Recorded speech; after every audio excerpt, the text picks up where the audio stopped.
নমস্কার বন্ধুরা, রন্ধনে বন্ধনে আপনাদের অনেক অনেক স্বাগত। আজ নিয়ে এসেছি চিকেনের একটি খুবই সুস্বাদু রেসিপি, চিকেন দো পেঁয়াজা। তার জন্য নিয়েছি 1 কেজি চিকেনটাকে খুব ভালো করে ধুয়ে জল ঝরিয়ে নিয়েছি।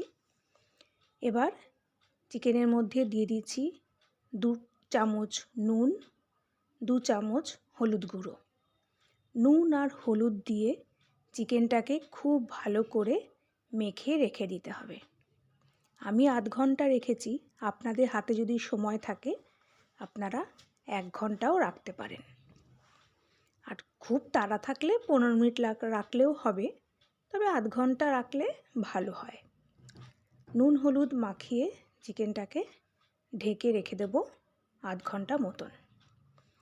আধ ঘন্টা পরে কড়াইতে দিয়ে দিলাম 3 টেবিল চামচ মতন তেল গরম হয়ে গেলে ফোড়নের জন্য দিলাম 5টা ছোটো এলাচ, 4টে লবঙ্গ, 2 টুকরো দারচিনি আর একটা তেজপাতাকে অর্ধেক করে দিয়ে দিলাম।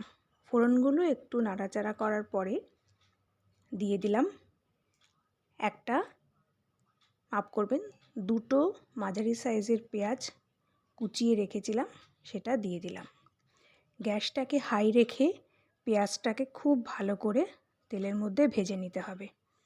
যতক্ষণ না পর্যন্ত পেঁয়াজে লাল রং ধরে ততক্ষণ পর্যন্ত পেঁয়াজটা ভাজতে হবে। এবং পেঁয়াজটা যাতে তাড়াতাড়ি নরম হয়ে যায় সেই জন্য দিয়ে দিলাম সামান্য একটু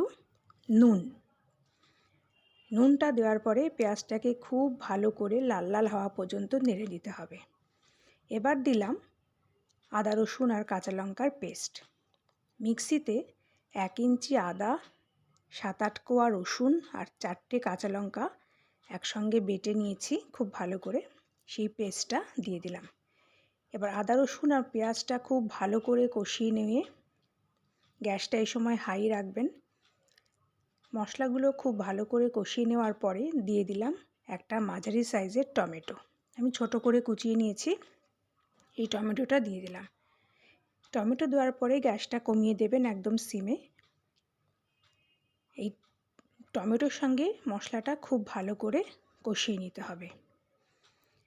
যতক্ষণ না পর্যন্ত টমেটোটা একদম গলে যাচ্ছে ততক্ষণ পর্যন্ত নেড়ে চেড়ে খুব ভালো করে কষাতে হবে। একটু ঢাকা দিয়ে কষাবেন। দেখুন, ঢাকা খুলে দেখলাম টমেটোটা একদম গলে গেছে। এবার দিয়ে দেব গুঁড়ো মশলা। দিলাম 1 চামচ হলুদ গুঁড়ো, 1 চামচ জিরা গুঁড়ো, 1 চামচ ধনে গুঁড়ো। আর মশলাগুলোকে ভালো করে কষানোর জন্য দিলাম সামান্য একটু জল দিয়ে মশলাটাকে আদা, পেঁয়াজ, রসুন, টমেটোর সাথে খুব ভালো করে কষিয়ে নিতে হবে। এই সময় কিন্তু গ্যাসটা একদম সিমে রাখবেন।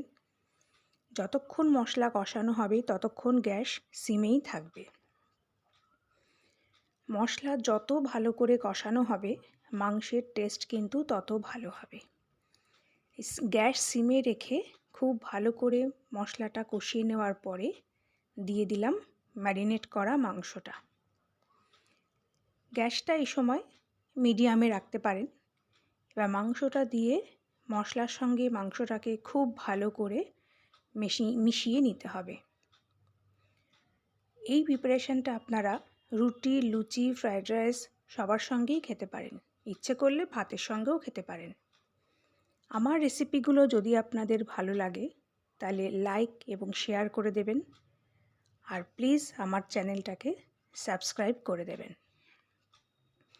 মাংস দিয়ে কষানোর পরে গ্যাসটাকে সিম করে ঢেকে দেব মিনিট 5-এর জন্য। 5 মিনিট পরে আবার ঢাকা খুলে মাংসটাকে নেড়ে দিতে হবে। এইভাবে একবার ঢাকা খুলে মাংস নেড়ে দেবেন, আবার ঢাকা দেবেন। গ্যাসটা কিন্তু পুরোটাই সিমে রাখবেন। এইভাবে আস্তে আস্তে মাংসটাকে কষাতে হবে। এরপরে দিয়ে দিলাম কাজু বাদাম এবং দইয়ের পেস্ট। আমি 7-8টা কাজু বাদাম আর 3 চামচ টক দই মিক্সিতে খুব ভালো করে পেস্ট করে নিয়েছি, সেটা দিয়ে দিলাম। যেহেতু টমেটো দিয়েছি ওই জন্য টক দই বেশি দিলাম না, আমি 3 চামচ টক দই দিয়েছি। এবার টক দই দিয়ে আর মাংসটাকে খুব ভালো করে কষাতে হবে এবং মাঝে মাঝেই ঢাকা খুলে নাড়তে হবে। যেহেতু কাজু বাদাম আছে তাই একটু তলায় লেগে যেতে চাইবে, তাই কিছুক্ষণ বাদে বাদেই ঢাকা খুলে মাংসটাকে নেড়ে দিতে হবে। গ্যাস কিন্তু অবশ্যই সিমে রাখবেন, কখনোই বাড়াবেন না। এইভাবে কষাতে কষাতে দেখবেন মাংসের কালারটাই কিন্তু আস্তে আস্তে চেঞ্জ হয়ে যাবে।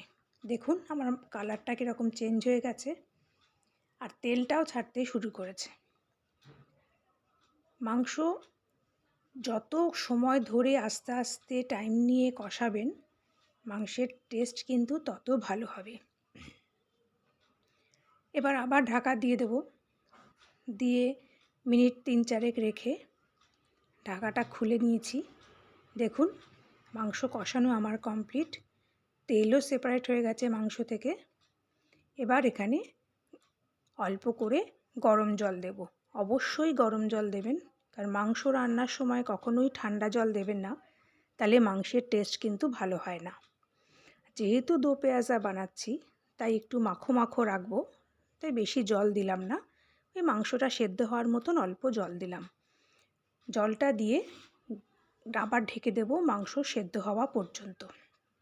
অন্যদিকে আরেকটা কড়াইতে 2 চামচ ঘি দিলাম আর একটা পেঁয়াজ একটু বড় বড় করে কেটে নিয়েছি। দেখুন পেঁয়াজগুলো এইভাবে কেটেছি বড় বড় করে, আর আধখানা ক্যাপসিকামও এরকম বড় বড় করে কেটে নিয়েছি। গ্যাসটাকে একদম হাই রেখে এই পেঁয়াজ আর ক্যাপসিকামটাকে একটু 3-4 মিনিট ভেজে নেব। সিম করবেন না, তাহলে কিন্তু এগুলো নরম হয়ে যাবে। 3-4 মিনিট ভেজে নেওয়ার পরে আমি মাংসের মধ্যে এগুলো দিয়ে দেব। এটা আমার দেখানো হয়নি। তাহলেই আমাদের তৈরি হয়ে গেল চিকেন দো পেঁয়াজা।